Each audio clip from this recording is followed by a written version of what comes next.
여러분, 안녕하세요. 저는 올해 68의 평범한 주부입니다. 오늘 이렇게 제 이야기를 꺼내는 건 혹시 저와 같은 실수를 하고 계신 분들께 작은 경고가 되길 바라는 마음에서입니다.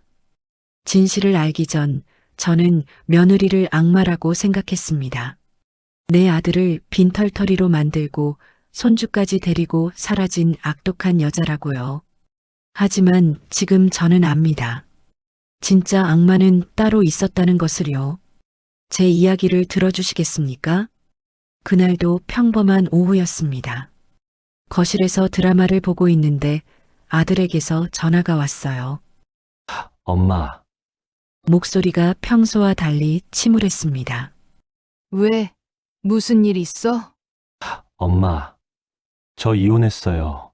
순간 귀를 의심했습니다. 이혼? 우리 아들이? 뭐라고? 이혼을 했다고? 네, 더 이상은 못 살겠더라고요. 전화기를 쥔 손이 떨렸습니다. 아들은 결혼한 지 5년 차, 손주는 이제 겨우 1살이었습니다. 도대체 무슨 일이야? 그 애가 뭘 잘못했길래? 엄마, 전화로 말하기 뭐하니까 집에 갈게요. 1시간 후 아들이 집에 왔습니다. 평소보다 수척해 보이는 얼굴에 마음이 아팠어요. 앉아. 천천히 말해봐. 아들은 한숨을 크게 내쉬더니 말하기 시작했습니다. 엄마, 저 사실 몇 년 전부터 사업을 시작했었어요. 사업. 넌 회사 다니는 줄 알았는데, 회사는 그만뒀어요. 제가 IT 사업을 시작했거든요. 처음엔 잘 됐어요. 정말로. 그런데 그 여자가 아들은 며느리를 그 여자라고 불렀습니다. 그 여자가 뭐? 제 사업을 이해를 못하는 거예요. 돈 쓴다고 사업은 안 하고 놀러만 다닌다고. 매일 싸웠어요. 넌 열심히 사업을 했는데, 네, 엄마. 근데 그 여자가 이혼하자고 했어요. 그리고 집이랑 재산을 다 자기가 가져가겠대요. 애를 볼모로 잡고 뭐? 그게 무슨 소리야? 아들의 눈에 눈물이 맺혔습니다. 엄마, 저는 정말 억울해요. 제가 사업한다고 돈 쓴 것뿐인데 그 여자는 위자료에 재산분할까지 다 가져갔어요. 저는 지금 빈털터리예요. 얼마나 가져갔는데? 집도 그 여자 명의로 넘어갔고 아마 수억은 될 거예요. 제 머릿속이 하얘졌습니다. 수억? 그럼 우리 손주는 어떻게 되는 거죠? 우리 손주는 어떡하고? 그것 때문에 더 화가 나요. 양육권도 그 여자가 다 가져갔어요. 저는 애도 못 만나요. 그럴 수가. 법적으로 뭔가 할 수 있는 거 아니야? 아들은 고개를 저었습니다. 엄마, 그 여자가 워낙 독해요. 변호사까지 선임했어요. 저는 돈도 없고 어떻게 할 수가 없어요. 그날 저는 며느리를 원망했습니다. 어떻게 아이 아빠를 그렇게 몰아낼 수 있을까? 사업하는 남편을 이해하지 못하고 재산을 다 뜯어가고 애까지 못 보게 하다니. 다음 날부터 아들은 우리 집에서 지내기 시작했습니다. 빈손으로 쫓겨났다면서요. 엄마, 당분간 여기서 지내도 될까요? 제가 집 구할 때까지만요. 그래야지. 내가 어딜 가겠니? 남편은 좀 불편해했지만 저는 아들 편이었습니다. 여보, 우리 아들이 지금 얼마나 힘들겠어요. 며느리한테 당해서 빈털터리가 됐는데, 그래도 뭔가 이상하지 않아? 며느리가 그렇게 나쁜 애였나? 당신은 며느리를 잘 몰라서 그래요. 겉으로만 착한 척하지. 속은 독한 애였나 봐요. 사실 며느리는 결혼 생활 내내 조용하고 순종적인 편이었습니다. 시댁 행사에도 빠지지 않고 왔고 제게 함부로 대한 적도 없었어요. 하지만 아들이 그렇게 말하니 제가 그동안 속았던 거겠죠. 며칠 후 아들이 조심스럽게 말을 꺼냈습니다. 엄마, 제가 사업을 다시 시작하려고 하는데, 사업, 네, 이번엔 정말 제대로 된 거예요. 투자자도 만났고 아이템도 확실해요. 그런데 돈이 필요하구나. 죄송해요. 엄마, 제가 원래 이런 부탁 안 하는 거 아시잖아요. 근데 이번 기회를 놓치면 저는 고민하지 않았습니다.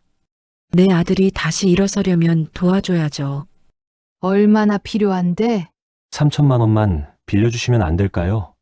꼭 갚을게요. 3천만 원. 적은 돈은 아니었지만 아들의 미래를 위한 투자라고 생각했습니다. 알았어. 내가 정리해서 줄게. 엄마, 고맙습니다. 정말 고맙습니다. 아들은 제 손을 꼭 잡았습니다. 그 모습이 얼마나 기특하던지. 3천만 원을 준 지 2달 후 아들이 또 부탁을 했습니다. 엄마, 죄송한데 투자금이 좀 더 필요해요. 또, 지난번에 3천 줬잖아. 그게 시작 비용이었고, 이제 본격적으로 사업을 확장하려면 추가 투자가 필요해요. 얼마? 5천만 원이요. 5천만 원. 이번엔 좀 많다는 생각이 들었습니다. 그렇게 많이? 엄마, 이번 기회를 놓치면 정말 큰일 나요. 투자자들이 기다리고 있어요. 그래도 5천은 좀. 엄마, 제가 언제 거짓말했어요? 제 사업이 성공하면 2배로 갚을게요. 아니, 3배로 갚을게요. 남편은 반대했습니다. 여보, 이건 너무 많지 않아? 우리 노후 자금이잖아. 우리 아들이 성공하면 노후 걱정 없어요. 지금 도와줘야죠. 결국 저는 5천만 원을 더 줬습니다. 통장에서 8천만 원이 빠져나간 거죠. 하지만 그게 끝이 아니었습니다. 석 달 후 또 2천만 원. 반년 후 또 3천만 원. 그 다음엔 5천만 원. 이렇게 2년 동안 아들에게 준 돈이 2억이 훌쩍 넘었습니다. 엄마, 이번이 진짜 마지막이에요. 이번 프로젝트만 성공하면 매번 마지막이었지만 돈은 계속 필요했습니다. 남편은 더 이상 참지 못했습니다. 당신, 정신 차려. 우리 통장이 거의 바닥났어. 여보, 우리 아들이 사업하는데 어떡해요? 조금만 더 참아요. 조금만 더가 언제까지야? 2억이 넘게 줬잖아. 그만큼 사업 규모가 큰 거예요. 곧 대박 날 거예요. 저는 아들을 믿었습니다. 내 아들이 거짓말할 리 없으니까요. 아들은 우리 집에서 지내면서도 자주 외출했습니다. 엄마, 투자자 미팅 있어서 나갔다 올게요.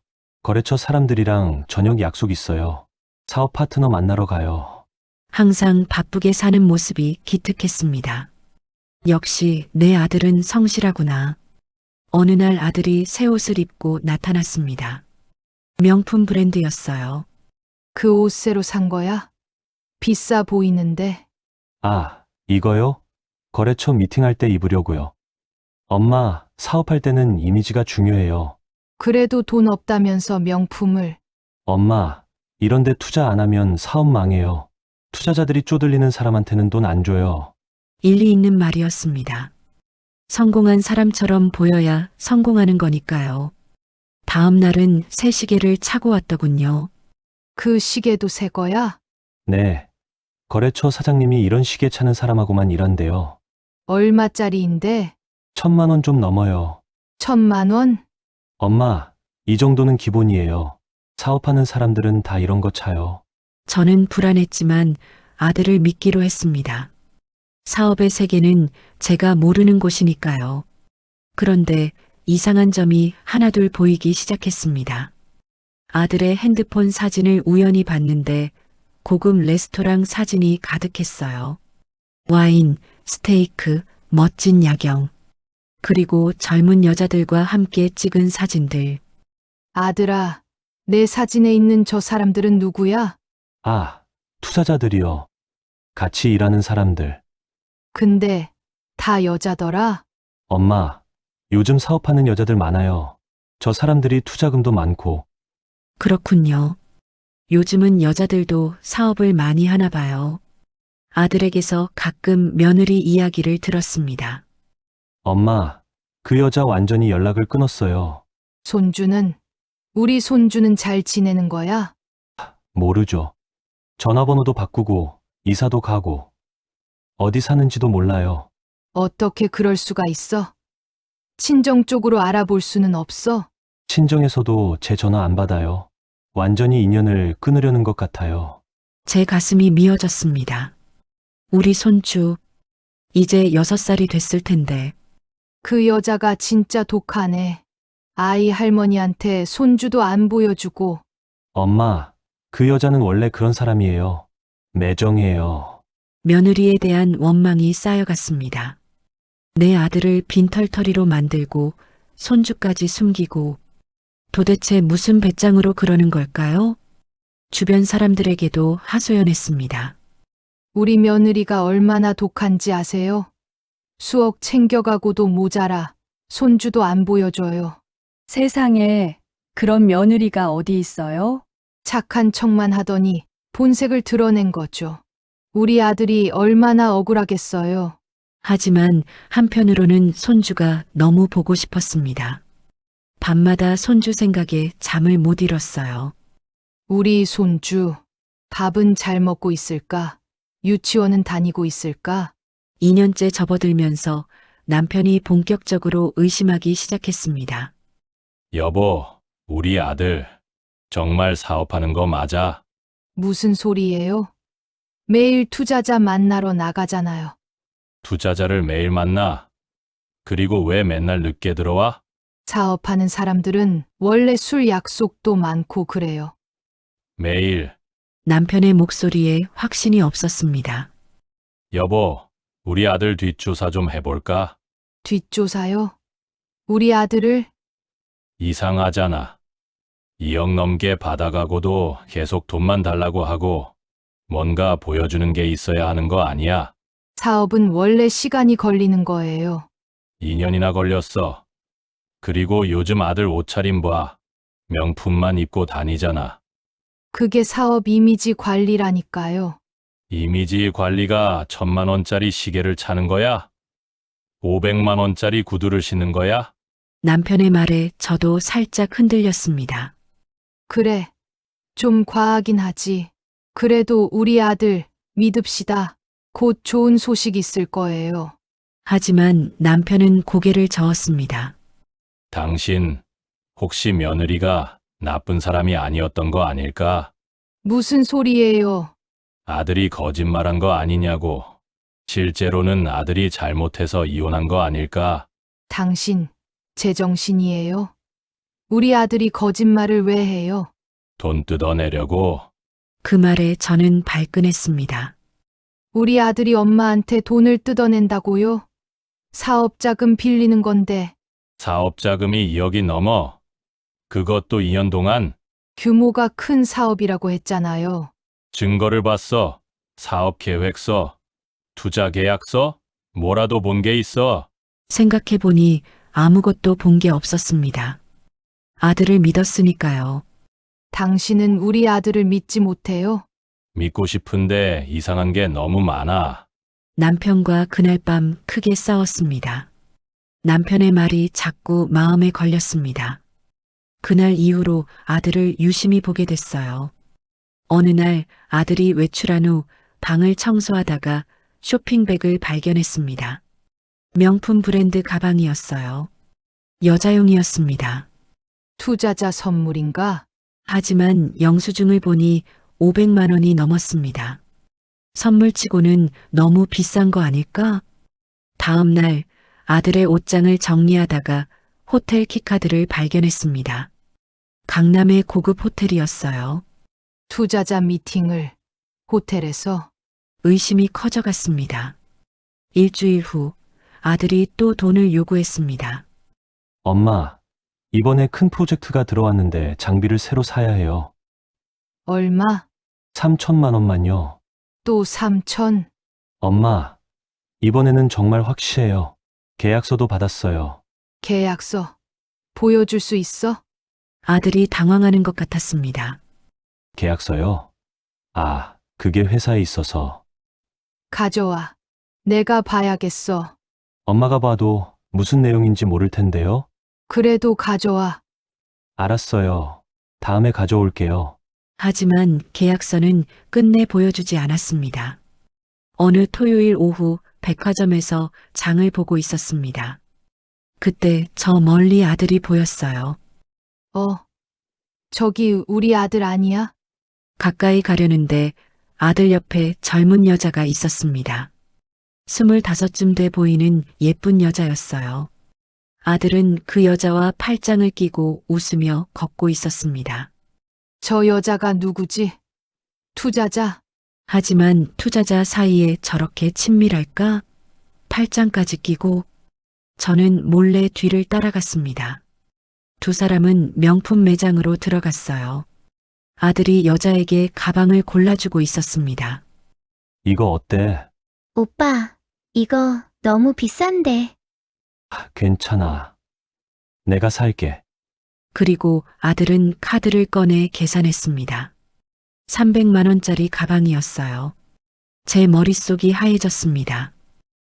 저게 사업 관련이라고? 두 사람은 백화점을 나와 택시를 탔습니다. 저는 얼떨결에 택시를 따라갔어요. 그들이 간 곳은 호텔이었습니다. 설마 두 사람은 스스럼 없이 호텔 안으로 들어갔습니다. 저는 그 자리에 멍하니 서 있었어요. 우리 아들이 설마 아니야. 사업상 만남일 거야. 호텔에서 미팅하는 거겠지. 하지만 내 마음 한구석에서는 알고 있었습니다. 저건 미팅이 아니라는 걸.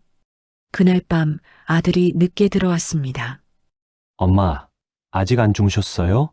어디 갔다 오니? 투자자 만나고 왔어요. 오늘 계약 하나 따냈어요. 거짓말이었습니다. 저는 봤으니까요. 정말? 네. 조만간 큰 금액 들어올 거예요. 그래. 잘했네. 더 이상 아무 말도 할 수 없었습니다. 다음 날 남편에게 본 것을 말했습니다. 여보, 우리 아들 여자랑 역시 그렇군. 남편은 놀라지 않았습니다.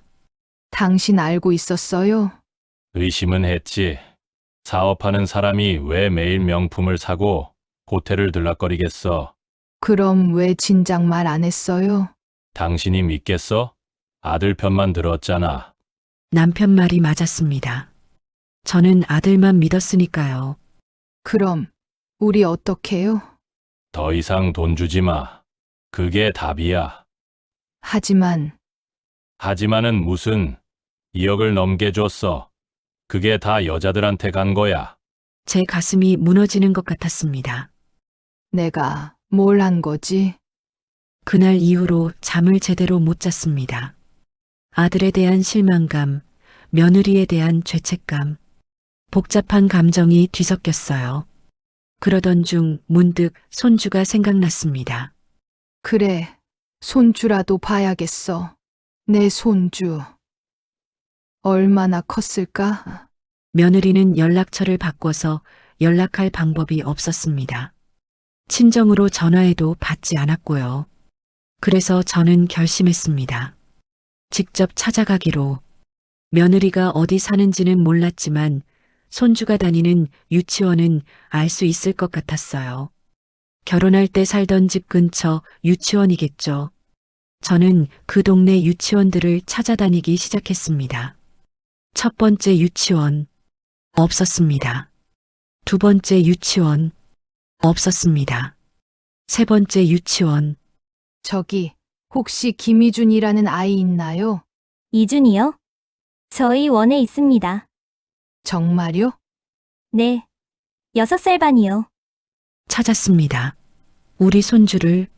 제가 할머니인데요. 손주 얼굴 좀 보고 싶어서. 아, 그러시구나. 하원 시간은 오후 3시예요. 감사합니다. 저는 다음 날 오후 3시에 맞춰 유치원 앞에 갔습니다. 조금 떨어진 곳에 숨어서 기다렸어요. 우리 손주 얼마나 컸을까? 이제 6살이면 많이 컸겠지? 가슴이 두근거렸습니다.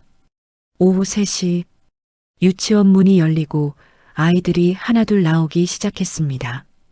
그리고 저는 손주를 봤습니다. 저기, 5년 만에 보는 손주. 많이 컸더군요. 키도 훌쩍 크고 얼굴도 많이 성숙해졌어요. 하지만 뭔가 이상했습니다. 손주의 옷차림이 눈에 들어왔어요. 다른 아이들과 비교하면 확연히 달랐습니다. 추운 날씨인데 얇은 점퍼를 입고 있었어요. 바지는 좀 짧아 보였고 신발은 오래 신어서 그런지 낡았습니다. 저게 우리 손주? 다른 아이들은 깨끗하고 따뜻한 옷을 입고 있었어요. 명품 패딩도 있고 새 신발도 신고, 그런데 우리 손주만 제 가슴이 철렁 내려앉았습니다. 며느리가 수억을 챙겨갔으면서 애를 저렇게 키워? 분노가 치밀어 올랐습니다. 아이 엄마가 어떻게 저럴 수가 있어요? 그때였습니다. 손주 옆에 누군가 나타났습니다. 아이 손을 잡아주는 사람. 저는 며느리를 기대했지만 아니었습니다. 나타난 사람은 며느리 친정 어머니였습니다. 사돈 어르신. 저는 얼떨결에 앞으로 나갔습니다. 친정 어머니는 저를 보자마자 얼굴이 굳었습니다. 눈빛이 차가웠어요. 사돈, 무슨 일이십니까? 목소리에 경계심이 가득했습니다. 저 손주 보고 싶어서 왔어요. 친정 어머니는 아무 말 없이 손주를 자기 뒤로 숨겼습니다. 마치 저를 위험한 사람 보듯이. 할머니, 저 할머니 누구예요? 손주가 고개를 내밀며 물었습니다. 아무도 아니야. 가자. 잠깐만요. 저는 친정 어머니 앞을 막아섰습니다. 제가 손주 할머니예요. 5년 만에 보는 건데, 알고 있습니다. 쌀쌀한 대답이었습니다. 그럼 좀 얘기 좀 할 수 있을까요? 며느리는 어디 있나요? 일 나가 있습니다. 일이요? 네, 돈 벌러요. 그 말에 제 분노가 폭발했습니다. 돈 벌러요? 우리 아들한테 수억을 받아갔으면서 왜 돈을 벌러 나가요? 그리고 애는 왜 이렇게 입혀요? 이게 사람이 할 짓입니까? 목소리가 커졌습니다. 주변 사람들이 쳐다봤어요. 친정 어머니의 얼굴이 창백해졌습니다. 입술이 파르르 떨렸어요. 사돈, 무슨 말씀을? 무슨 말씀은요? 저 애를 좀 보세요. 추운데 얇은 옷에 신발은 찢어졌고 며느리가 가져간 돈은 다 어디다 썼어요? 말 좀 해보세요. 우리 아들 재산 다 챙겨가고 애도 못 보게 하고 그렇게 받은 돈으로 뭐 했어요? 왜 애는 저 꼴이에요? 제 목소리는 점점 커졌고 손주는 겁에 질려 외할머니 뒤에 숨었습니다.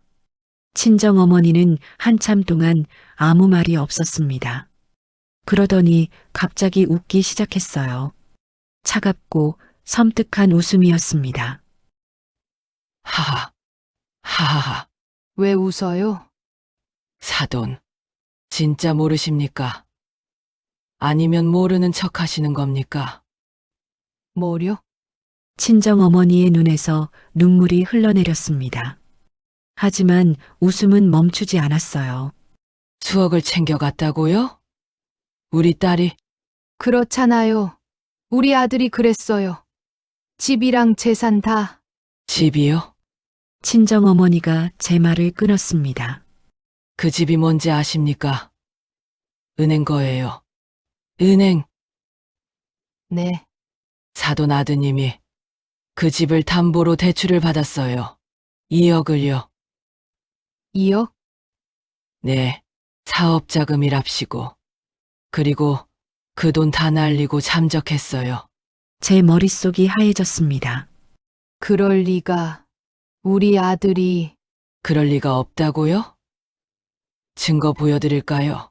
친정 어머니는 핸드폰을 꺼내 뭔가를 보여줬습니다. 은행 압류 통지서였어요. 이게 뭔지 아시죠? 제 딸 명의로 된 집이 은행에 넘어간 겁니다. 하지만 하지만요. 아직도 모르시겠어요? 사돈 아드님이 사업은 무슨 사업? 코인하고 여자 만나고 그러다 빚만 잔뜩 만들어서 도망친 거예요. 코인, 여자, 제 입에서 헛소리가 나왔습니다. 그래요. 코인에 빠져서 집을 날렸어요. 그것도 모자라 제 딸 명의로 대출까지 받아서 그것도 다 날렸고요. 말도 안 돼. 말도 안 된다고요? 그럼 이건 어떻게 설명하실 건데요? 친정 어머니는 또 다른 서류를 보여줬습니다. 대출 서류였어요. 며느리 명의로. 사돈 아드님이 제 딸 도장을 몰래 찍어서 대출받은 겁니다. 1억 5천. 제 딸이 지금 그 빚 갚느라 죽어라 일하고 있어요. 그리고 여자들. 사돈 아드님 SNS 한번 보세요. 매주 다른 여자랑 놀러 다니던데요. 저는 말을 잇지 못했습니다. 수억을 챙겨갔다고요? 웃기지 마세요. 집은 은행에 넘어갔고 이혼할 때 받은 거라곤 빚뿐이었어요. 2억 넘는 빚. 2억? 네. 집담보 대출 2억, 며느리 명의 대출 1억 5천, 카드값 5천. 합쳐서 4억 가까이 되는 빚을 제 딸 혼자 떠안았어요. 주변이 조용해졌습니다. 사람들이 다 우리를 쳐다보고 있었어요. 그럼 우리 아들은 사돈 아드님은 빚만 떠넘기고 도망쳤어요. 이혼 서류에 사인하고 나서는 연락도 끊었고요. 도망이라뇨? 우리 아들이 빈털터리로 쫓겨났다고? 친정 어머니가 비웃었습니다. 빈털터리요. 그 사람 SNS 안 보셨어요? SNS? 한번 검색해 보세요. 이름 치면 나올 겁니다. 저는 떨리는 손으로 핸드폰을 꺼냈습니다. 아들 이름을 검색했어요. 그리고 충격을 받았습니다. 아들의 SNS는 화려했습니다. 고급 레스토랑, 호텔, 명품, 스포츠카. 그리고 여자들. 매번 다른 여자들과 함께 찍은 사진들. 가장 최근 게시물은 3일 전이었습니다. 강남 클럽에서 찍은 사진. 샴페인을 든 아들과 20살쯤 돼 보이는 여자. 이게 빈털터리가 저렇게 살 수 있을까요? 친정 어머니의 목소리가 차갑게 들렸습니다. 사돈 어르신. 제 딸이 지금 어떻게 사는지 아세요? 새벽 6시에 나가서 밤 10시에 들어와요. 편의점, 식당, 청소. 일이라면 닥치는 대로 해요. 왜요? 사돈 아드님이 남긴 빚 갚으려고요. 미안해요. 제가 몰랐어요. 몰랐다고요? 5년 동안 한 번이라도 확인해 보셨어야죠. 우리 딸이 정말 나쁜 사람인지. 친정 어머니의 목소리가 떨렸습니다. 제 딸이 뭘 잘못했어요? 착하게 살았어요. 시댁 행사에 빠진 적도 없고 시어머니 말씀 잘 들었어요. 그런데 남편이 코인하고 바람 피우는 걸 어떻게 막아요? 제가 잘못했어요. 잘못했다고요? 사돈 어르신은 관심도 없으셨던 거예요. 진짜 잘못한 건 아드님이에요. 그리고 친정 어머니는 손주를 가리켰습니다. 이 애를 보세요. 옷이 작죠? 작년 옷이에요. 새 옷 사줄 돈이 없어서 그래요. 신발이 낡았죠? 새 신발 살 돈이 없어요. 왜요? 빚 갚느라요. 손주는 겁에 질려 울기 시작했습니다. 할머니, 무서워요. 괜찮아. 무서워할 것 없어. 할머니가 있잖아. 친정 어머니는 손주를 안았습니다. 그리고 저를 똑바로 쳐다봤어요. 사돈 어르신. 제발 이제 그만 좀 우리 딸 괴롭히세요. 5년 동안 충분히 고생했어요. 그냥 좀 내버려 두세요. 제가 제가 뭘 해드릴까요? 아무것도 안 해주셔도 돼요. 그냥 우리 딸 인생에서 빠져주세요. 사돈 아드님도 데리고요. 하지만 손주라도 손주요. 친정어머니가 쓴웃음을 지었습니다. 이 애 아빠가 양육비라도 보냈나요? 5년 동안 단 한 푼도 안 보냈어요. 그러면서 무슨 할머니예요? 이 애는 제가 키웁니다. 제 딸이 빚 다 갚을 때까지 제가 손주 키울 겁니다. 그러니 이제 그만 나타나세요. 친정어머니는 손주를 데리고 돌아섰습니다. 잠깐만요. 저는 손을 뻗었지만 친정어머니는 돌아보지 않았습니다. 저는 그 자리에 주저앉았습니다. 집으로 돌아오는 길, 제 머릿속은 복잡했습니다. 친정어머니의 말들이 계속 맴돌았어요. 코인. 여자. 그리고 퍼즐이 맞춰지기 시작했습니다. 아들이 받아간 돈들, 엄마, 사업자금이에요. 그게 사업자금이 아니라 빚이었다는 거군요. 엄마, 투자자 만나러 가요. 투자자가 아니라 여자를 만나러 간 거였군요. 엄마, 거래처 접대비 필요해요. 접대비가 아니라 유흥비였던 거예요. 모든 게 거짓말이었습니다. 2년 동안 제가 준 돈 2억 5천만 원. 그 돈이 다 도박과 여자에게 간 거였습니다. 그리고 며느리. 제가 그렇게 미워했던 며느리. 그 아이는 아무 잘못이 없었습니다. 오히려 피해자였어요. 남편의 도박빚을 떠안고 혼자 아이를 키우고 5년 동안 지옥 같은 삶을 살았던 말도 안 돼. 저는 차 안에서 울음을 터뜨렸습니다. 집에 도착했을 때 아들은 거실에서 TV를 보고 있었습니다. 명품 옷을 입고 편하게 누워서 제가 고생해서 번 돈으로 산 옷을 입고 며느리가 빚 갚느라 죽어라 일할 때 편하게 누워있는 내 아들. 엄마, 오셨어요? 저녁은 뭐 먹어요? 평소처럼 태어난 목소리. 저는 아들 앞에 섰습니다. 일어나. 네. 왜요? 일어나라고. 제 목소리가 떨렸습니다. 아들은 당황하며 일어났어요. 엄마, 무슨 일이에요? 너한테 물어볼 게 있어. 뭔데요? 너 정말 사업했니? 무슨 말이에요? 사업. 너 정말 사업했냐고? 아들의 얼굴이 굳었습니다. 엄마, 갑자기 왜 그러세요? 대답해. 내가 준 2억 5천. 그게 정말 사업 자금이었어? 당연하죠. 그럼 제가 거짓말을. 거짓말. 저는 소리쳤습니다. 너 코인했지? 여자들 만났지? 아들의 얼굴이 하얘졌습니다. 엄마. 그게 그게 뭐야? 말해봐. 누가 그런 말을 한 거예요? 누가 했는지가 중요해. 사실이냐 아니냐가 중요하지. 아들은 입을 다물었습니다. 너희 장모님 만났다. 손주 보러 유치원에 갔다가 장모님을 만났어. 그리고 다 들었어. 엄마, 그거는 오해예요. 장모님이. 오해.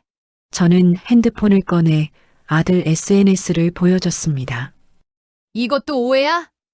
너 3일 전에 강남클럽에 있었잖아. 여자랑. 일주일 전엔 호텔. 그 전엔 고급 레스토랑. 이게 다 사업이었어? 아들은 아무 말도 하지 못했습니다. 대답해. 이게 사업이었냐고? 엄마, 너 전처한테 빚 떠넘기고 도망쳤지? 그건 뭐야? 집 담보로 대출받아서 코인하고 전처 명의로 또 대출받고 그리고 빚만 남겨놓고 너 혼자 도망쳤지? 엄마, 들어보세요. 뭘 들어? 5년 동안 충분히 들었어. 내 거짓말. 제 손이 올라갔습니다. 짝! 아들의 뺨을 때렸어요. 태어나서 처음으로 우리 아들을 때렸습니다. 엄마, 아들이 뺨을 감싸 쥐었습니다. 왜 때려요? 때릴만 하니까 때렸지. 저도 어쩔 수 없었어요. 어쩔 수 없었다고? 코인은 시기가 안 맞았던 것 뿐이에요. 그래서 전처한테 빚을 떠넘긴 거야? 그때는 정신이 없었어요. 정신이 없어서 여자들은 어떻게 만났어? 그건, 아들은 변명을 늘어놓기 시작했습니다. 엄마, 제가 스트레스가 심했어요. 코인으로 빚이 쌓이니까. 그래서 여자들 만나면서 풀었어요. 여자들 만나는데 돈은 어디서 났어? 엄마가 주신, 내 돈으로? 내 돈으로 여자들 만났어? 엄마, 저도 사람인데 숨은 쉬어야죠. 숨을 쉬어? 저는 믿을 수가 없었습니다. 너 전처가 지금 어떻게 사는지 알아? 모르죠. 연락도 안 하는데. 새벽 6시에 나가서 밤 10시에 들어온대. 일을 3개씩 하면서 내가 만든 빚을 갚고 있어. 손주는 작년 옷을 입고 낡은 신발을 신고 다녀. 왜? 내가 양육비 한 푼도 안 보내니까. 제가 돈이 어디 있어요. 돈이 없어. 저는 아들의 옷을 가리켰습니다. 그 명품 옷은, 그 시계는, 그 구두는 이건 제 돈으로. 내 돈. 내가 무슨 돈이 있어. 다 내 돈이잖아. 아들은 할 말을 잃었습니다. 엄마, 저도 살아야 하잖아요. 살아야 한다고? 제 목소리가 떨렸습니다. 너는 사는데 네 아들은? 네 아들은 굶어도 괜찮아? 그건 뭐야? 아빠 된 사람이 자식 밥값도 안 보내면서 여자나 만나고 다니는 게 사람이야? 그때 남편이 들어왔습니다. 무슨 일이야? 밖에서 다 들려. 여보, 우리 아들이 저는 남편에게 모든 걸 말했습니다. 빚과 여자들, 며느리가 떠안은 고통. 남편의 얼굴이 점점 굳어갔어요. 정말이야? 이게 정말이냐고? 아들은 고개를 숙였습니다. 아빠, 아빠는 무슨 아빠? 너 같은 놈이 내 아들이야? 남편이 아들에게 다가갔습니다. 2억 5천. 우리가 평생 모은 돈이야. 그걸 내가 도박하고 여자 만나는 데 썼어? 아빠, 저도 어쩔 수 없었어요. 어쩔 수 없었다고? 그럼 전처는?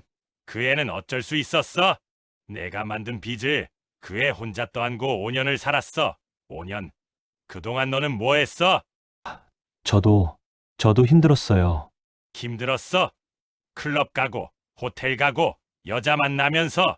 남편은 아들의 멱살을 잡았습니다. 네가 사람이야 짐승이야? 아빠, 놔요. 안 놔. 내가 정신 차릴 때까지 안 놔.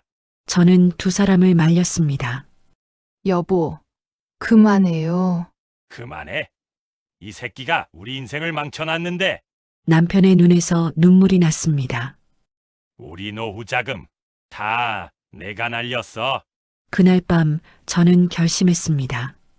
더 이상 이렇게 살 수 없다고. 아들을 감싸는 게 사랑이 아니라 독이라는 걸 깨달았습니다. 다음 날 아침 저는 아들을 불렀습니다. 짐 싸. 네, 짐 싸서 나가. 오늘 당장. 엄마. 설마, 설마가 아니야. 진짜로 나가.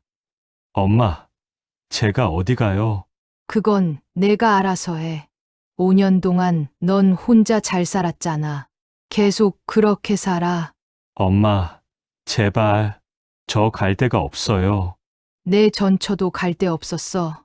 그래도 살았더라. 엄마, 아들이 매달렸지만 저는 단호했습니다. 나가. 다시는 돌아오지 마. 엄마, 제발, 한 번만 용서해 주세요. 용서는 내 전처한테 빌어. 나한테 빌 게 아니라. 전처요? 그래. 내가 빌어야 할 사람은 나나 내 아빠가 아니야. 내 전처고 내 아들이야. 저는 아들의 손을 뿌리쳤습니다. 2시간 안에 나가. 안 나가면 경찰 부를 거야. 엄마, 그리고 이거. 저는 통장을 하나 꺼냈습니다. 이게 뭐예요?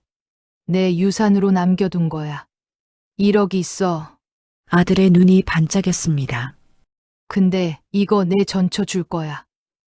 네, 내가 만든 빚. 내가 갚아야지.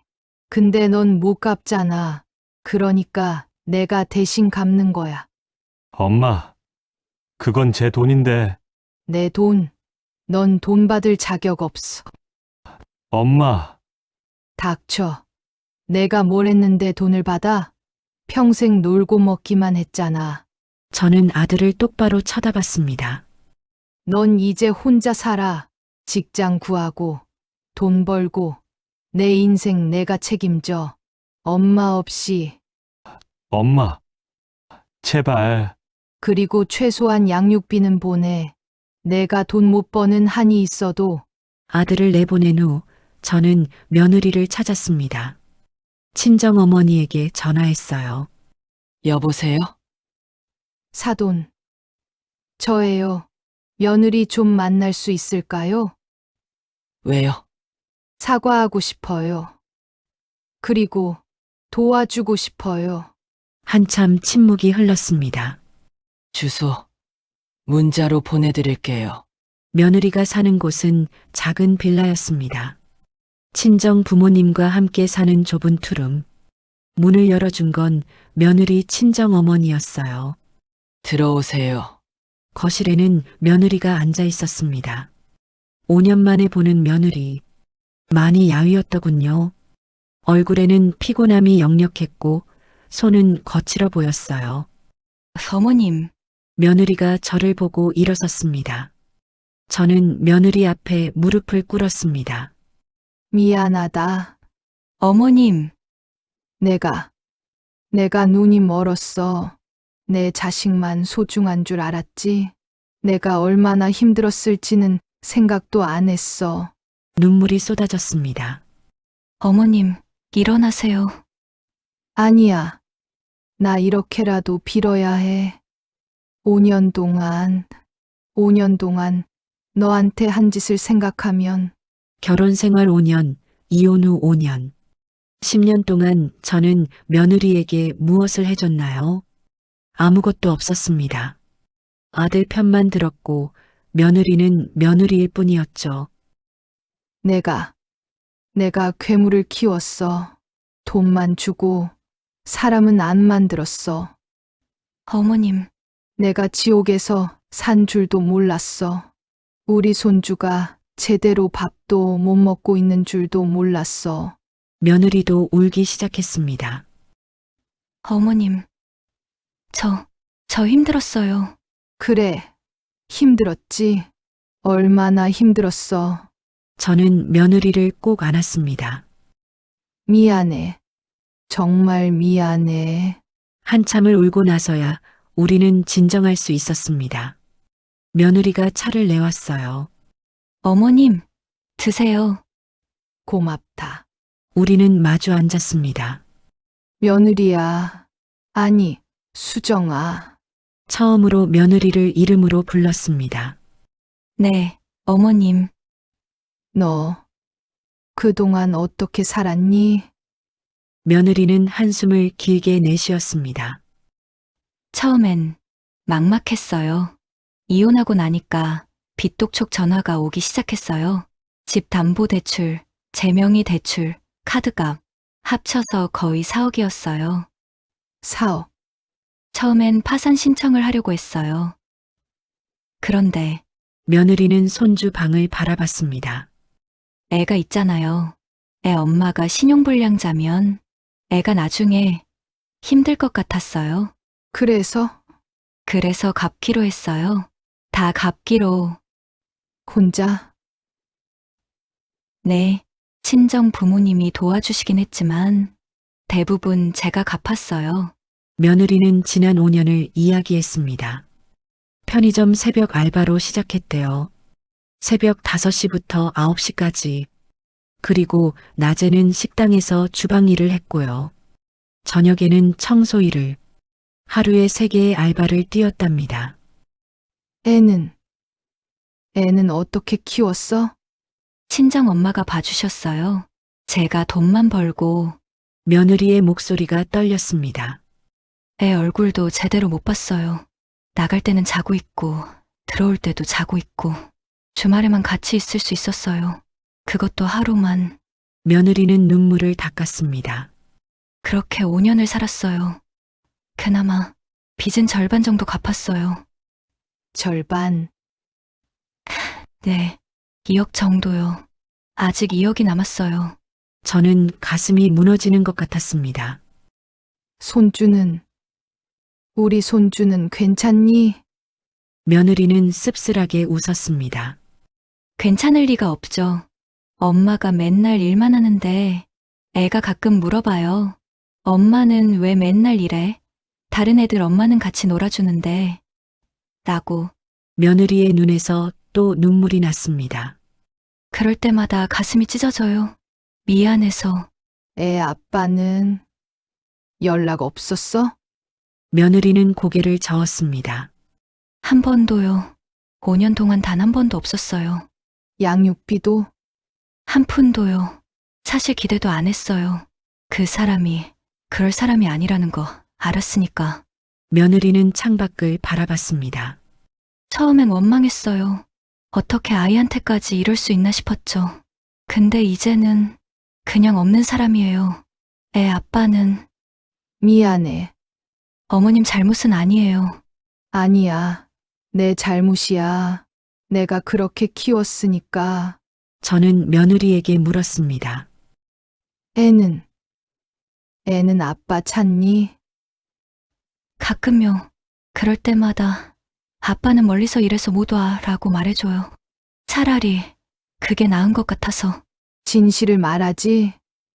아직은 너무 어려서 크면 말해줄 거예요. 아빠가 어떤 사람이었는지.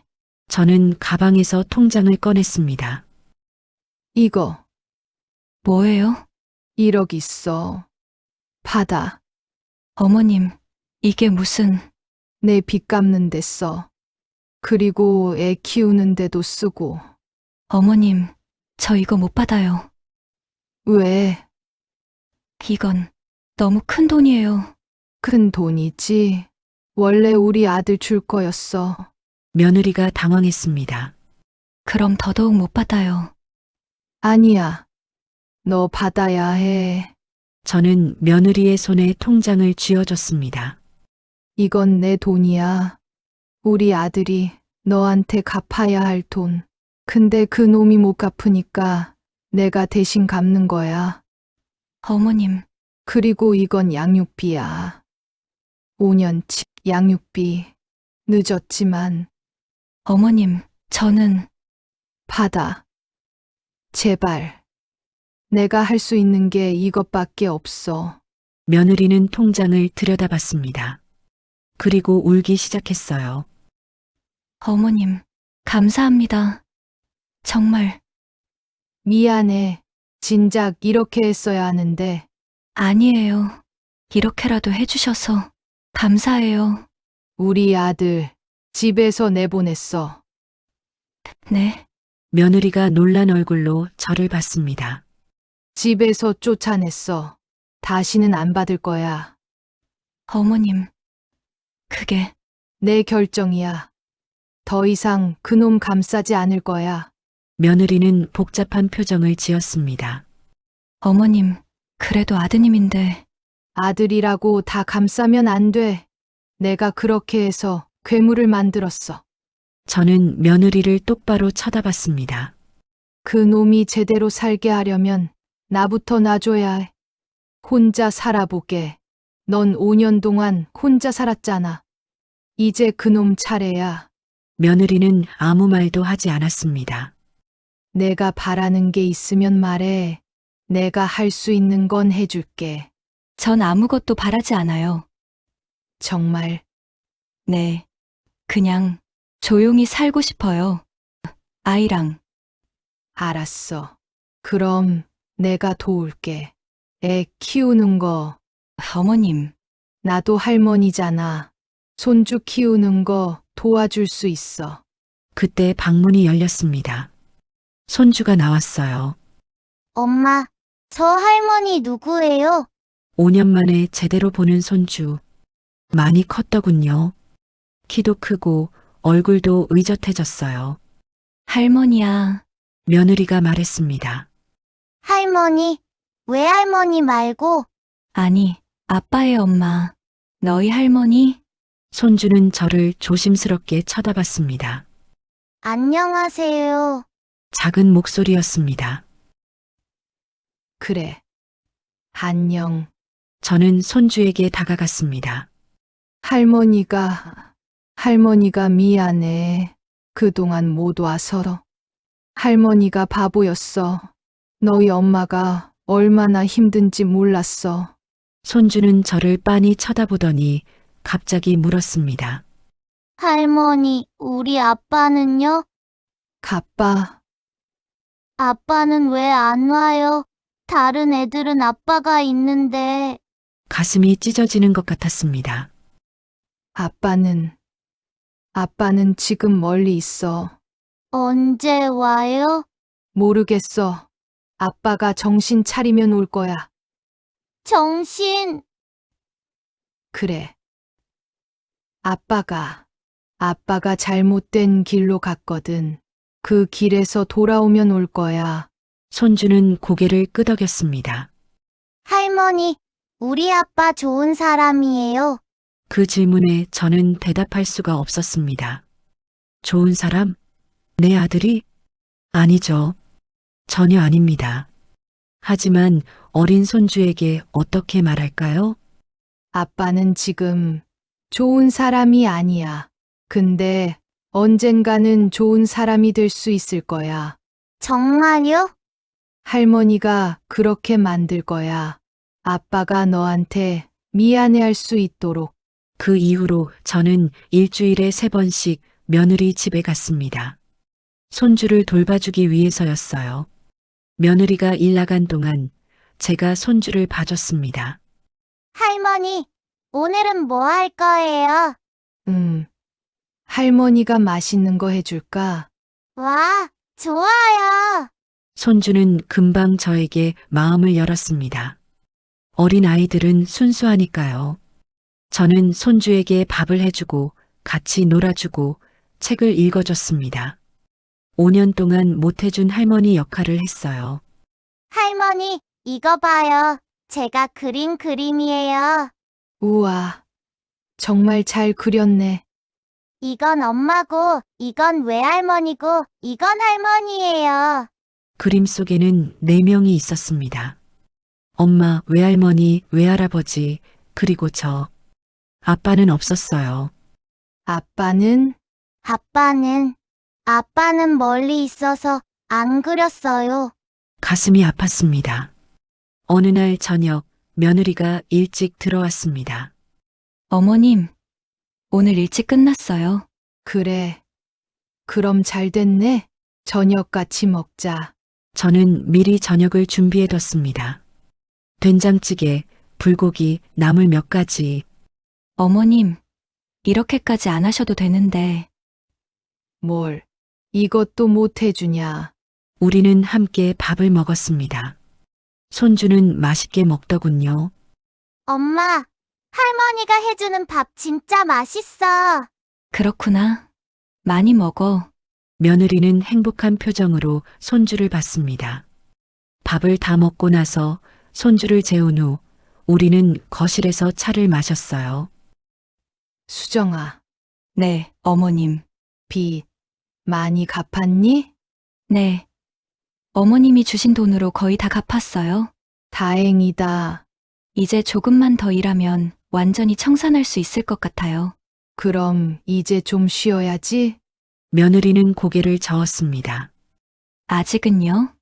애 교육비도 모아야 하고. 교육비는 내가 댈게. 어머님, 그러시면 안 돼요. 왜? 할머니가 손주 교육비 대는 거 당연한 거 아니야? 하지만은 없어. 내가 할 수 있는 거 하게 해줘. 며느리는 눈시울을 붉혔습니다. 어머님, 감사해요. 정말. 내가 더 고마워.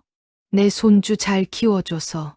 남편도 함께 며느리네 집에 가기 시작했습니다. 처음엔 어색해하더니 점점 자연스러워졌어요. 할아버지, 손주는 남편을 보면 달려왔습니다. 우리 손주 많이 컸네. 남편은 손주를 안아 올렸습니다. 할아버지, 오늘 뭐 사왔어요? 호호, 할아버지가 뭐 샀게? 남편은 매번 손주에게 선물을 사왔어요. 책, 장난감, 옷.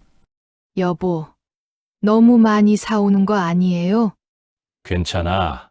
그동안 못 사준 거 생각하면 이것도 부족해. 남편도 손주를 많이 아꼈습니다. 그리고 며느리에게도 마음을 열었어요.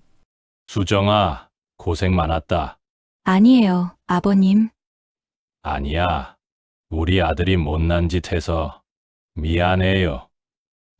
아버님, 우리가 잘못 키웠어. 그래서 며느리가 고생한 거지.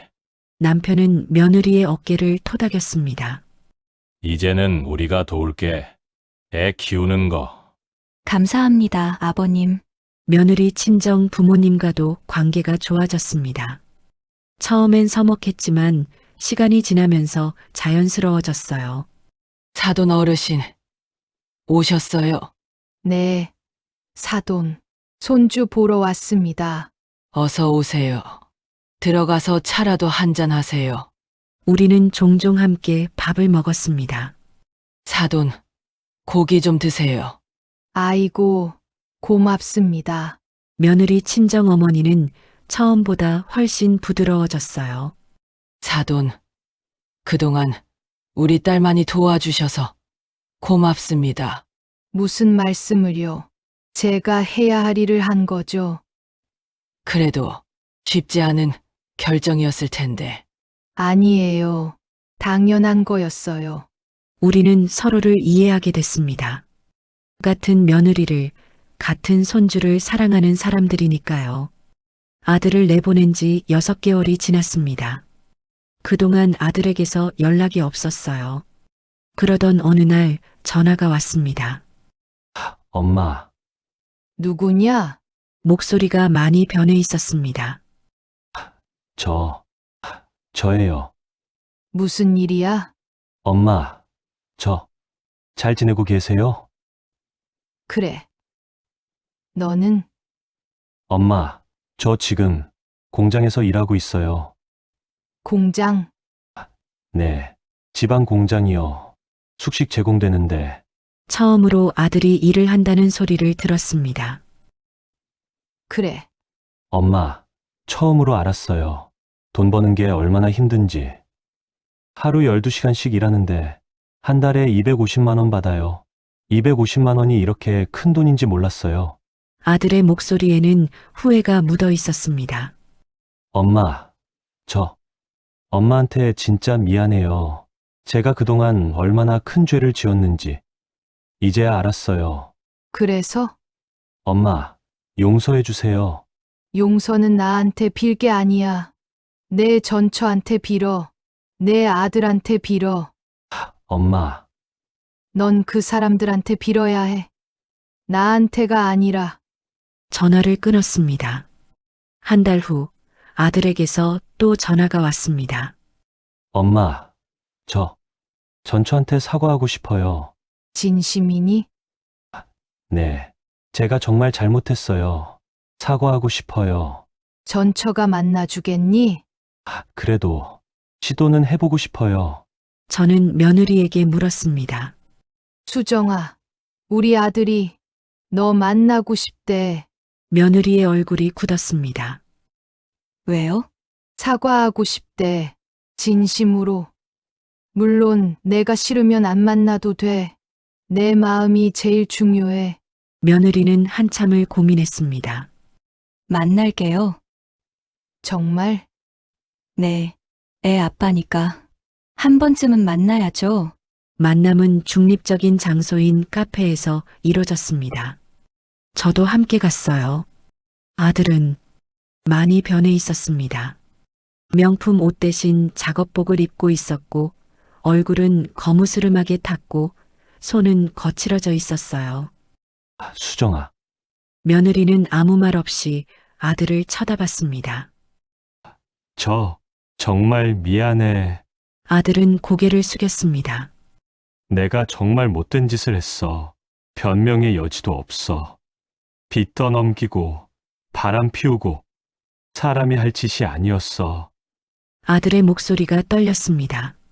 수정이가 얼마나 힘들었을지 이제는 조금 알 것 같아. 정말? 며느리가 처음으로 입을 열었습니다. 정말 알아?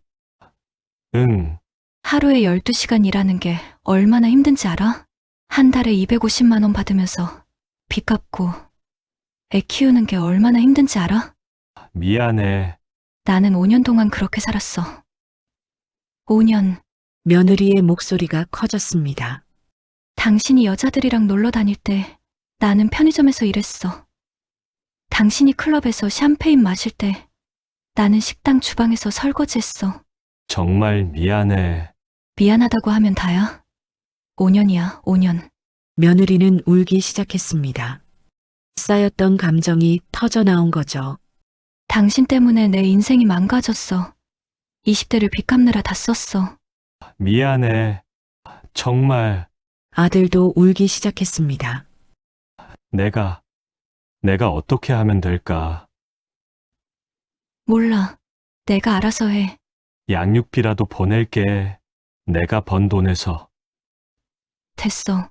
필요 없어. 하지만 당신한테 받을 거 없어. 그냥 제발 우리 인생에서 사라져줘.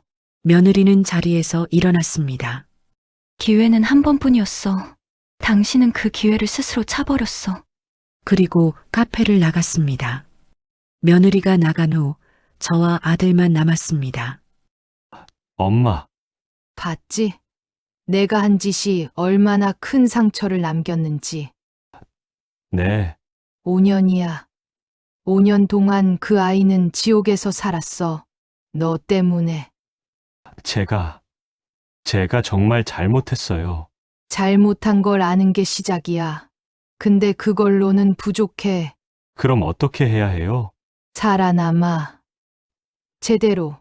저는 아들을 똑바로 쳐다봤습니다. 지금 하는 일 계속해. 돈 벌어. 그리고 매달 양육비 보내. 며느리가 필요 없대도요? 필요 없다고 안 보내면 안 돼. 그건 내 의무야. 알겠어요. 그리고 언젠가는 내 아들이 너를 찾아올 거야. 애가요? 그래. 애가 크면 아빠를 궁금해할 거고 찾아올 거야. 그때 내가 떳떳할 수 있도록 살아. 지금부터. 엄마, 나는 내 엄마지만 이제 너를 편들지 않을 거야. 내가 혼자 책임져야 해. 알겠어요. 그리고 내가 주는 돈은 이제 없어. 내가 번 돈으로 살아. 네, 엄마. 아들을 내보낸 지 1년 반이 지났습니다. 그 사이 많은 게 변했어요. 며느리는 빚을 완전히 청산했습니다. 그리고 이제는 좀 더 안정적인 직장을 구했어요. 어머님, 저 이제 정규직 됐어요. 정말 축하한다. 9시부터 6시까지만 일해요. 주말도 쉬고요. 그럼 이제 좀 편해지겠네? 네. 이제는 애랑 시간도 더 보낼 수 있어요. 며느리의 얼굴에는 웃음이 돌아왔습니다. 초등학생이 된 손주는 건강하고 밝게 자라고 있었어요. 할머니, 오늘 받아쓰기 100점 받았어요. 우와, 정말 우리 손주 최고네. 선생님이 칭찬했어요. 손주는 이제 저를 진짜 할머니로 받아들였습니다. 학교 가는 것도 제가 데려다 주고 방과 후에 데리러 오는 것도 제가 했어요. 할머니, 저 배고파요. 그래. 할머니가 뭐 해줄까? 김치찌개. 알았어. 우리 손주 위에 맛있게 해줄게. 이제는 정말 가족이 된 것 같았습니다. 아들은 여전히 공장에서 일하고 있었습니다. 한 달에 한 번씩 저에게 전화를 했어요. 엄마, 저 이번 달도 월급 받았어요. 그래. 50만 원은 전처 통장에 입금했어요. 양육비로. 며느리가 뭐래? 연락 없어요. 근데 상관없어요. 제가 할 일이니까. 아들은 이제 변명하지 않았습니다. 엄마, 제가 애를 한번 볼 수 있을까요? 며느리한테 물어봐야지. 물어보면 안 된다고 할 것 같아서. 그럼 못 보는 거야. 내 아들이지만 결정은 며느리가 하는 거야. 네. 아들은 더 이상 우기지 않았습니다. 한 번은 제가 아들이 사는 곳에 갔습니다. 지방 공장 기숙사, 작은 방에 침대 하나, 책상 하나. 엄마, 여기 좀 좁죠? 내가 선택한 거잖아. 네. 그래도 괜찮아요. 이렇게 사는 게 당연한 거예요. 아들의 방에는 손주 사진이 붙어 있었습니다. 애 사진은 어떻게 구했어? SNS에 어머님이 올리신 거 캡처했어요. 저는 가끔 손주 사진을 SNS에 올렸거든요. 애가 많이 컸죠? 그래, 많이 컸어. 건강하게 자라고 있어요? 그래, 건강해. 다행이다. 아들의 눈에 눈물이 맺혔습니다. 엄마, 저 언젠가는 애한테 떳떳한 아빠가 될 수 있을까요? 그건 내가 어떻게 사느냐에 달렸어. 저 열심히 살게요. 정말로. 말이 아니라 행동으로 보여줘. 네. 엄마, 어느 날 손주가 물었습니다. 할머니, 우리 아빠는 언제 와요? 아빠, 친구들은 다 아빠가 있는데 저만 없어요. 가슴이 아팠습니다. 아빠는 지금 일하고 있어. 어디서요? 멀리, 아주 멀리. 왜 멀리 가서 일해요? 돈을 벌어야 하니까. 손주는 고개를 갸웃했습니다. 그럼 돈 벌면 와요? 아마, 그럴 거야. 언제요? 아빠가 준비되면. 준비요? 그래. 아빠가 진짜 아빠가 될 준비가 되면 올 거야. 손주는 더 이상 묻지 않았습니다. 하지만 가끔 창밖을 보며 생각에 잠긴 표정을 지었어요.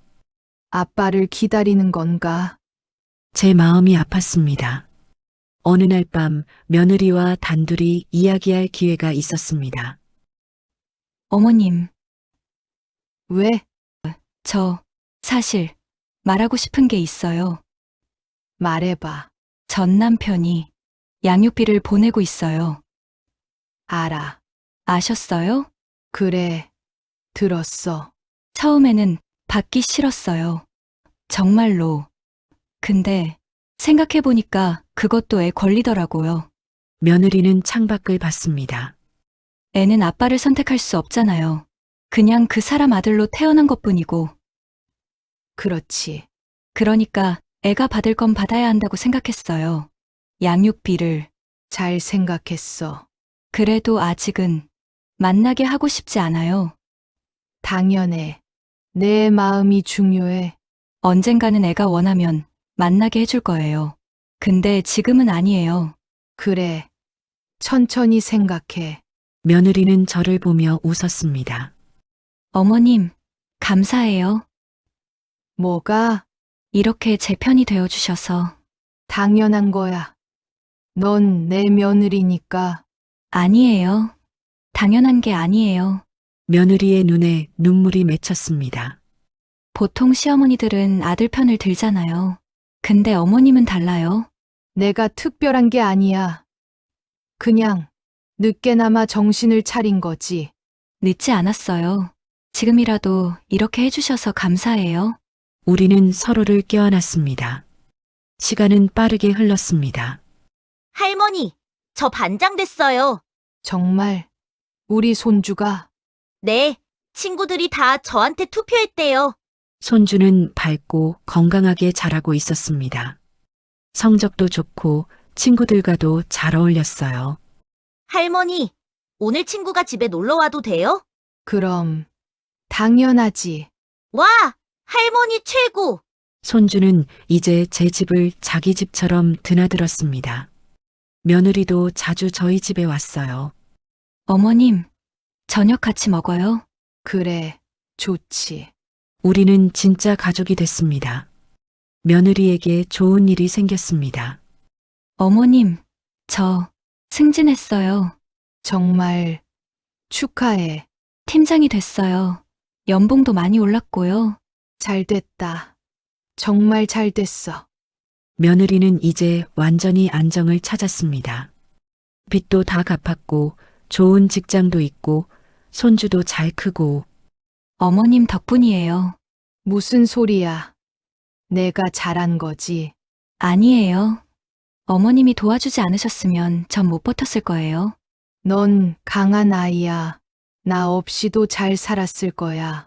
며느리는 고개를 저었습니다. 아니에요. 어머님이 계셔서 버틸 수 있었어요. 그리고 며느리는 조심스럽게 말을 꺼냈습니다. 어머님, 저 누군가를 만나고 있어요. 남자, 네, 저는 놀라지 않았습니다. 오히려 기뻤어요.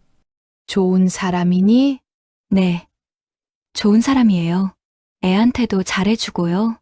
그럼 됐어. 내가 행복하면 그만이야. 재혼 해도 괜찮을까요? 당연하지. 넌 행복할 자격이 있단다. 며느리는 울먹였습니다. 어머님, 행복해라.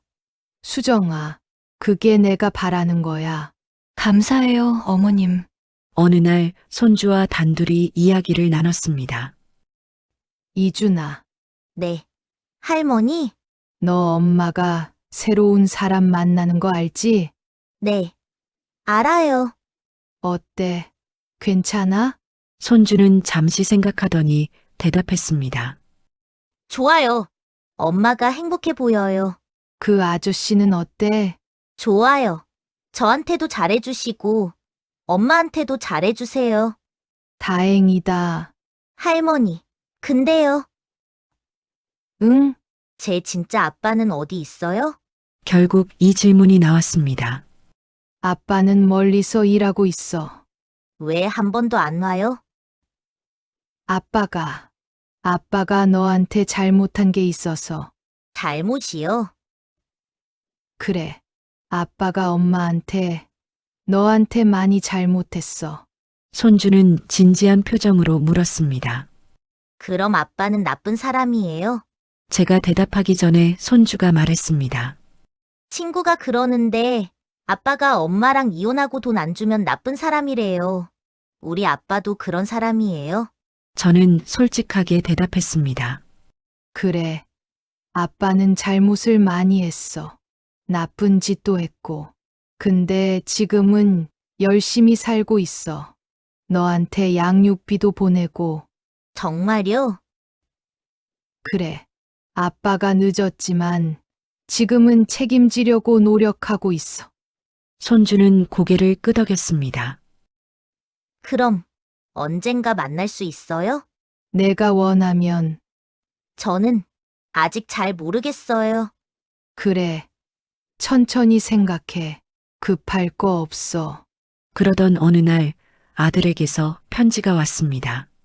손편지였어요. 엄마께. 엄마, 안녕하세요. 저는 잘 지내고 있습니다. 공장 일은 여전히 힘들지만 이제는 익숙해졌어요. 엄마, 제가 이번에 작은 원룸을 얻었어요. 기숙사에서 나와서 혼자 살기 시작했습니다. 월세 40만 원짜리 작은 방이에요. 처음으로 제 돈으로 제 방을 얻었어요. 엄마, 이게 이렇게 뿌듯한 일인 줄 몰랐어요. 예전에는 수천만 원을 쓰면서도 아무 감정이 없었는데 이 40만 원짜리 방이 이렇게 소중한 줄 몰랐습니다. 그리고 매달 월급을 받을 때마다 아니 수정이와 제 아들 생각이 납니다. 수정이는 5년 동안 이렇게 힘들게 돈을 벌었을 거고 그 돈으로 아들을 키우고 빚을 갚았을 텐데 저는 그동안 뭘 한 걸까요? 엄마, 저 정말 죄송해요. 엄마한테도 수정이한테도 아들한테도 제가 사람이 아니었어요. 엄마, 저는 이제 조금씩 돈을 모으고 있어요. 언젠가 아들이 대학 갈 때 학기를 보내고 싶어요. 그리고 언젠가는 아들 앞에 떳떳하게 서고 싶어요. 그때까지 열심히 살겠습니다. 엄마, 건강하세요. 사랑합니다. 아들 올림. 저는 편지를 읽으며 울었습니다. 내 아들이 드디어 정신을 차린 것 같았습니다. 1년 후 며느리가 재혼했습니다. 좋은 사람과 어머님, 결혼식에 꼭 와주세요. 그래야지. 내가 빠질 수 있니? 결혼식 날 저와 남편은 신부 가족석에 앉았습니다. 며느리는 정말 아름다웠어요. 행복한 얼굴이었습니다. 저 사람 괜찮은 사람 같아. 남편이 물었습니다. 그래, 괜찮아 보여. 수정이를 소중히 여기는 것 같아. 신랑은 손주에게도 잘했습니다. 이준아, 나랑 가족이 되어줄래? 네, 좋아요. 손주는 새 아빠를 받아들였습니다. 결혼식이 끝나고 며느리가 저를 찾아왔습니다. 어머님, 오늘 와주셔서 감사해요. 당연한 거지. 내 결혼식인데. 어머님, 저 이제 정말 행복해요. 그래, 그래야지. 이게 다 어머님 덕분이에요. 며느리는 제 손을 꼭 잡았습니다. 어머님이 저를 믿어주지 않으셨으면 전 여기까지 못 왔을 거예요. 넌 강한 아이였어. 혼자서도 잘 살았을 거야. 아니에요. 어머님이 계셔서 가능했어요. 며느리는 제게 인사했습니다. 어머님, 평생 감사할게요. 정말로. 행복해라. 수정아, 그게 내가 바라는 전부야. 그로부터 5년이 더 지났습니다. 손주는 이제 중학생이 됐어요. 할머니, 저 이번 시험 1등 했어요. 정말 우리 손주 최고네. 엄마가 저녁에 삼겹살 사준대요. 손주는 건강하고 밝게 자라고 있었습니다. 새 아빠와도 관계가 좋았어요. 아빠, 오늘 축구 가르쳐 주세요. 그래, 가자. 며느리도 행복해 보였습니다. 둘째도 낳아서 이제는 내 식구가 됐어요. 어머님, 이거 보세요. 둘째가 이제 걸어요. 어머, 정말 우리 막내가 벌써?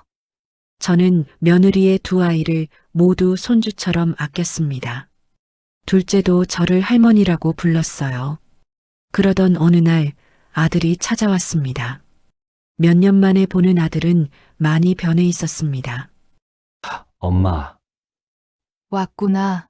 깔끔하게 차려입고 얼굴에는 자신감이 있었어요. 엄마, 저 이제 작은 가게를 시작했어요. 가게? 네, 커피숍이요. 제가 직접 운영해요. 그래? 작지만 제 가게예요. 처음으로 제 힘으로 시작한 거예요. 아들은 자랑스럽게 말했습니다. 엄마, 저 이제 제대로 살고 있어요. 다행이다. 그리고 아들은 통장을 하나 꺼냈습니다. 이거 드릴게요. 이게 뭐니? 제가 모은 돈이요. 5천만 원 있어요. 엄마한테 갚고 싶어요. 제가 받아간 돈, 아직 멀었구나. 2억 5천 받아갔는데. 네. 그래도 조금씩 갚을게요. 평생 갚을게요. 저는 통장을 받지 않았습니다. 이건 손주 교육비로 써. 네. 내 아들 교육비. 내가 직접 보내. 엄마, 난 괜찮아. 내가 아들한테 책임지는 게 중요해. 엄마, 저 애를 만날 수 있을까요? 며느리한테 물어봐야지. 물어봤어요. 애가 원하면 만나도 된대요. 그럼 애한테 물어봐야지. 저는 손주를 불렀습니다. 이준아, 너 아빠 만나볼래? 손주는 잠시 생각하더니 대답했습니다. 만나볼게요. 며칠 후 카페에서 만남이 이루어졌습니다. 손주, 며느리, 아들, 그리고 저. 안녕. 아들이 먼저 인사했습니다. 손주는 아들을 빤히 쳐다봤어요. 안녕하세요. 내 아빠야. 손주는 무표정했습니다. 할머니한테 들었어요. 아빠가 엄마한테 저한테 잘못했다고. 그래. 아빠가 정말 못된 짓을 했어. 왜요? 아빠가 어리석었어. 정말 바보같이 살았어. 아들은 고개를 숙였습니다. 미안해. 내가 어렸을 때 곁에 없어서. 정말 미안해. 양육비도 제대로 안 보내서. 손주는 아무 말 없이 아들을 쳐다봤습니다. 저는 아빠가 필요 없어요. 그렇구나. 저한테는 좋은 아빠가 있어요. 저를 사랑해주는 내가 행복하면 됐어. 아들의 눈에서 눈물이 났습니다. 아빠는 평생 내게 미안할 거야. 그래도 아빠는 앞으로 내 교육비를 보낼 거야. 내가 대학 갈 때까지. 왜요? 그게 아빠의 의무니까. 늦었지만 아빠 역할을 하고 싶어. 손주는 한참 아들을 쳐다보다가 말했습니다. 알겠어요. 고맙다. 정말 고맙다. 진실을 알기 전까지 저는 며느리를 악마라고 생각했습니다. 하지만 진짜 문제는 제 아들이었고 그 아들을 만든 건 저였습니다. 저는 아들에게 돈만 주고 책임을 가르치지 않았어요. 실패해도 항상 감싸주고 잘못해도 변명거리를 만들어줬죠. 그렇게 괴물을 키웠습니다. 하지만 늦게나마 정신을 차렸습니다. 아들을 버렸고 며느리를 도왔습니다. 쉬운 선택은 아니었어요. 내 아들을 쫓아내는 게 얼마나 아픈 일인지. 하지만 그게 옳은 일이었습니다. 진짜 사랑은 감싸주는 게 아니라 책임지게 하는 거더군요. 이제 제 아들은 스스로 살고 있습니다. 작은 가게를 운영하며 돈을 벌고 아들에게 교육비를 보내고 완벽하진 않지만 최소한 책임은 지고 있어요. 며느리는 행복하게 재혼했고 손주는 건강하게 자라고 있습니다. 저는 여전히 손주를 돌보고 며느리를 돕고 있어요. 이게 제가 할 수 있는 속죄입니다. 평생 미안해할 겁니다. 며느리에게, 손주에게.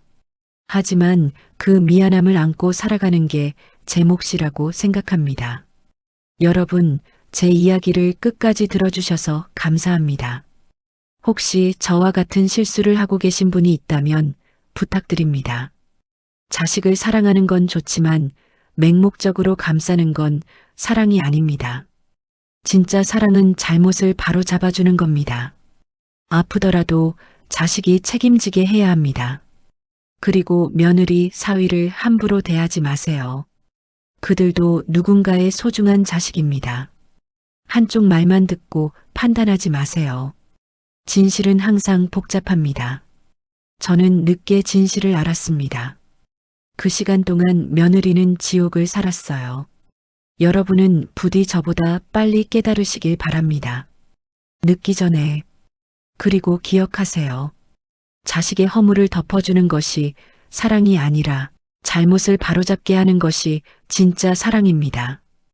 오늘의 이야기는 한 시어머니의 후회와 속죄, 그리고 늦었지만 용기 있는 선택에 대한 기록입니다. 때로는 사랑하는 사람을 놓아주는 것이 진짜 사랑입니다. 그리고 잘못을 인정하는 것은 결코 늦지 않았습니다. 오늘도 누군가를 맹목적으로 감싸고 있다면 그 사랑이 진짜 사랑인지 다시 한번 생각해 보시길 바랍니다. 오늘도 긴 이야기 들어주셔서 감사합니다. 행복한 하루 보내세요.